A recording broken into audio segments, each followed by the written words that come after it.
हाँ, अगर पेशेंट के मरने से हम बचते तो बात अलग होती है। हम डॉक्टर्स हैं, सुपारी किलर्स नहीं। हाँ, एक आध किडनी निकाल ली या कभी कभार बिना मतलब के अपेंडिक्स या फिर गॉल ब्लैडर निकाल लिया तो वो चलता है, उससे पेशेंट भी जिंदा रहता है और हम भी खुश। पर ये तो बिल्कुल ही वाह मल्होत्रा साहब, क्या बात। आपके आदर्श और वैल्यूज की बात सुनकर ना मेरी आंखों में आंसू आ गए। पिंटू बाबू, मेरा मजाक उड़ा रहे हैं क्या? अरे नहीं नहीं मल्होत्रा साहब, आपका क्या मैं मजाक उड़ाऊं। मैं तो सोच रहा था आप जो कहते हैं बड़ा मैदान है, खुल के खेलेंगे पिंटू बाबू। अभी खुल के खेल रहा हूँ तो आप कह रहे कि सेफ खेलो, आप कह रहे तो सेफ ही खेल लूंगा अभी। हाँ पिंटू बाबू प्लीज, क्योंकि नई खबर ये है कि एक रोशनी और समीर ही हमारी जिंदगी में भारी थे, 2 और आ गए हैं लंदन रिटर्न। तो हम अंग्रेजों भारत छोड़ो आंदोलन चला देंगे क्या?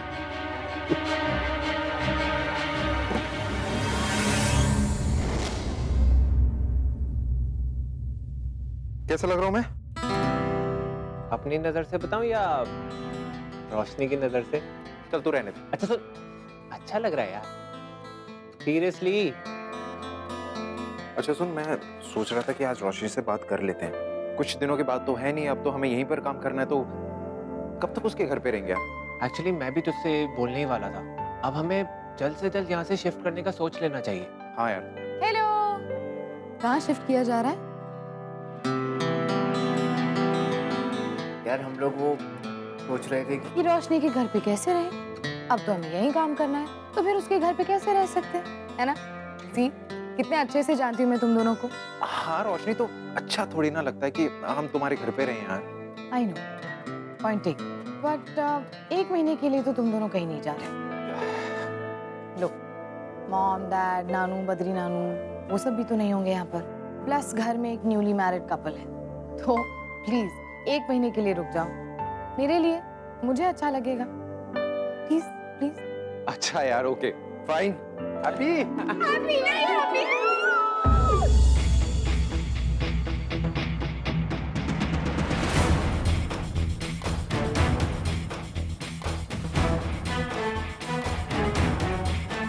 Okay doctors, official welcome to Leela hospital. Thank you doctor. अच्छा तुम लोग जाओ मेरे कैबिन में, वहाँ पर मैंने कुछ इंपॉर्टेंट सर्जरीज और क्रिटिकल केसेस की फाइल्स मंगवाई है। जस्ट गो थ्रू देम, फिर बाद में डिस्कस करते हैं कि किसको क्या चाहिए। कूल। लेकिन उससे पहले एक बार रजत को हाय बोल दें। हाँ यार, हॉस्पिटल के सीईओ साहब को सलाम तो बनता है, फर्स्ट डे है ना आज। जाके सलाम करके आओ, तब तक मैं निशा को देख कर आती। निशा? पोस्यू साइड वाला केस बट वो तो आईसीयू में है ना? थी, बट नाउ शी स्टेबल, तो हमने उसे वार्ड में शिफ्ट कर दिया। चलो, सी यू सून देन। कैसा?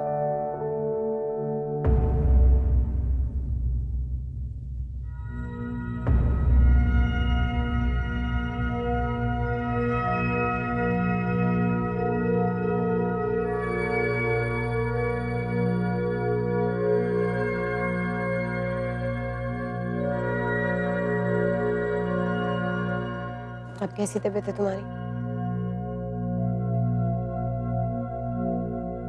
धीरे धीरे दाग चला जाएगा। खैर, अब मेरी बात ध्यान से सुनो। HIV पॉजिटिव होने में और एड्स होने में बहुत फर्क है। HIV पॉजिटिव होने के बावजूद कई सालों तक एड्स नहीं होता है। तुम्हें अपने दिमाग से बात निकालनी होगी कि तुम HIV पॉजिटिव हो। तुम्हें बिल्कुल एक नॉर्मल इंसान की तरह जिंदगी जीनी होगी। मैं अपने आप को एक नॉर्मल इंसान समझ भी लूं, लेकिन लोग समझने देंगे तब ना। लोग तो मुझे कैरेक्टरलेस समझते हैं। लोग ऐसा इसलिए करते हैं क्योंकि उन्हें जानकारी नहीं है। अच्छा एक बात बताइए, क्या पिछले 1 साल में तुम्हें कभी ब्लड चढ़ाया गया था? हाँ जी, 6 महीने पहले इसको वो डेंगू के प्लेटलेट्स चढ़ाए थे। तो क्या आपको याद है कि ये ब्लड कहाँ चढ़ाया गया था? हाँ, हमारे घर के बगल में एक नर्सिंग होम है, वहीं पर लेकर गए थे हम इसको। बल्कि मैं खुद जाके ब्लड बैंक से ब्लड लेकर आया था। उसकी रसीद होगी मेरी मेडिकल फाइल में घर पर। Okay good. अंकल आपको एक छोटा सा काम करना होगा। हाँ जी। आपको उस ब्लड बैंक में फिर से जाना होगा और उनसे 2 सवाल पूछने होंगे। हाँ। पहला ये कि जिस डोनर का ब्लड निशा को चढ़ाया गया था, क्या उसके ब्लड का HIV टेस्ट हुआ था? और अगर हुआ था तो उस टेस्ट का नाम क्या था? और अंकल इस बात की भी कोशिश कीजिएगा कि उस डोनर का नाम और पता मिल जाए। हाँ। निशा, मेरा यकीन मानो करो, सिर्फ एज ए डॉक्टर ही नहीं बल्कि एक दोस्त की तरह मैं तुम्हें हमेशा सपोर्ट करूंगी। तुम पर किसी भी तरह का कोई भी खतरा नहीं आने दूंगी। रजत, जिसका मुझे डर था वही हो रहा है। बैठो। मैंने तुमसे पहले भी कहा था, रोशनी पेशेंट केयर को लेकर ओवरबोर्ड जा सकती है और वही हो रहा है।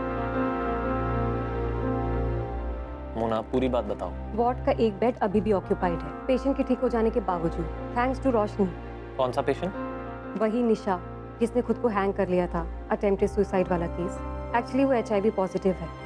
उसे इमरजेंसी में यहाँ लाया गया था, उसका ट्रीटमेंट हुआ और अब हमें उसे डिस्चार्ज कर देना चाहिए। वार्ड के बेड्स को लेकर ऑलरेडी बहुत लंबी लाइन है रजत। अब हॉस्पिटल की कोई लाइबिलिटी नहीं है निशा को लेके। यू मीन रोशनी उसे डिस्चार्ज नहीं होने दे रही?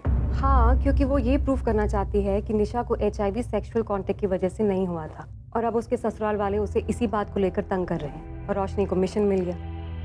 देखो रजत, रोशनी चाहे जिसकी भी हेल्प करे, वो उसकी पर्सनल चॉइस है, लेकिन अपनी पर्सनल कैपेसिटी में करे। निशा अपने घर जाकर रिकूपरेट करती रहे और रोशनी के दिल में जैसे आए वैसे उसके केस को डील कर सकती है। फिर चाहे वो उसके ससुराल वालों से बात करे, HIV को लेकर अवेयरनेस क्रिएट करे, जो उसके दिल में आए वो कर सकती है। लेकिन फिलहाल वो लीला हॉस्पिटल के इंटरेस्ट को लेकर कॉम्प्रोमाइज कर रही है। रजत, ये फिजूल की चैरिटी हम लोग अफोर्ड नहीं कर सकते।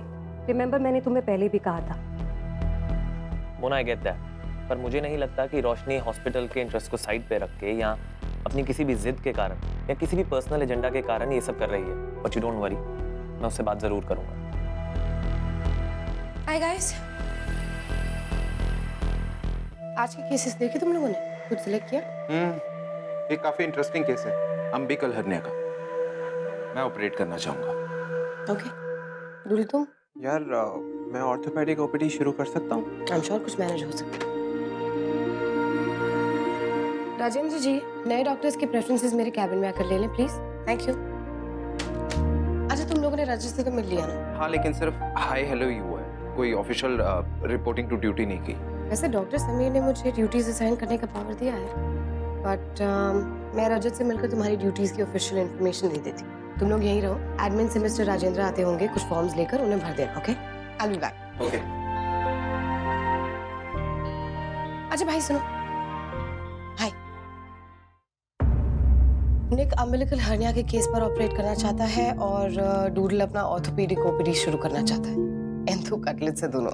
रोशनी, वो जो पेशेंट थी निशा, वो अभी तक डिस्चार्ज क्यों नहीं हुई? भाई वो उसे डिस्चार्ज करना अभी उसकी लाइफ के लिए रिस्की हो सकता है। You know she is an HIV patient और ऊपर से उसके ससुराल वाले। मुझे उसके केस के बारे में पता है, वो HIV पेशेंट है, आई नो दैट। देखो रोशनी, जिस चीज के लिए उसे यहाँ पर लाया गया था वो चीज खत्म हो चुकी है। सुसाइड अटेम्प्ट करने के बाद जो इमरजेंसी ट्रीटमेंट उसे चाहिए था, she got it and she is stable now. फिर भी उसके कारण एक बेड ऑक्यूपाइड क्यों है? रोशनी, तुम्हें पता है ना कितनी वेटिंग है? यार बात सिर्फ एक बेड की नहीं है भाई। और मोना, अगर प्रॉब्लम है तो ठीक है, मैं निशा को जनरल वार्ड में शिफ्ट कर देती। देखो रोशनी, बात इतनी सिंपल नहीं है। हम लोग एक हॉस्पिटल हैं और पेशेंट की लाइफ के लिए कुछ हद तक रिस्पॉन्सिबल। तुम एज यूजुअल उसकी पर्सनल लाइफ और स्टोरी में घुस रही हो। सॉरी भाई, आई डिसएग्री। पेशेंट की लाइफ की जिम्मेदारी पूरी तरह से हमारी होती है, सिर्फ एक हद तक नहीं। रोशनी, इस एटीट्यूड से तो हॉस्पिटल चला लिया हमने। एग्जैक्टली मोना, यही मैं तुम्हें कहने की कोशिश कर रही हूँ। इसी एटीट्यूड से चलेगा हॉस्पिटल, इसी तरह के सेल्फलेस पेशेंट केयर एटीट्यूड से। वरना हम में और बाकी हॉस्पिटल्स में क्या फर्क रह जाएगा? भाई लीला हॉस्पिटल के साथ डॉक्टर AK सिंह का नाम जुड़ा है, जिसे मोना शायद कॉर्पोरेट भाषा में ब्रांड बोलती है। मैं भी उसी ब्रांड के लिए काम कर रही हूँ, मैं भी हॉस्पिटल के ही इंटरेस्ट के लिए काम कर रही हूँ। प्लीज निशा का केस मुझे हैंडल करने दो, और अगर कोई फाइनेंशियल इम्प्लीकेशंस है तो मेरी सैलरी से काट लेना आप लोग।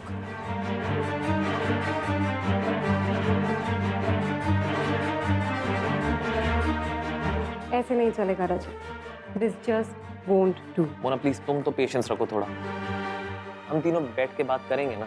देखो रोशनी हॉस्पिटल के खिलाफ जाकर कुछ नहीं करेगी, मुझ पर भरोसा रखो। Leave it Rajat, just forget it.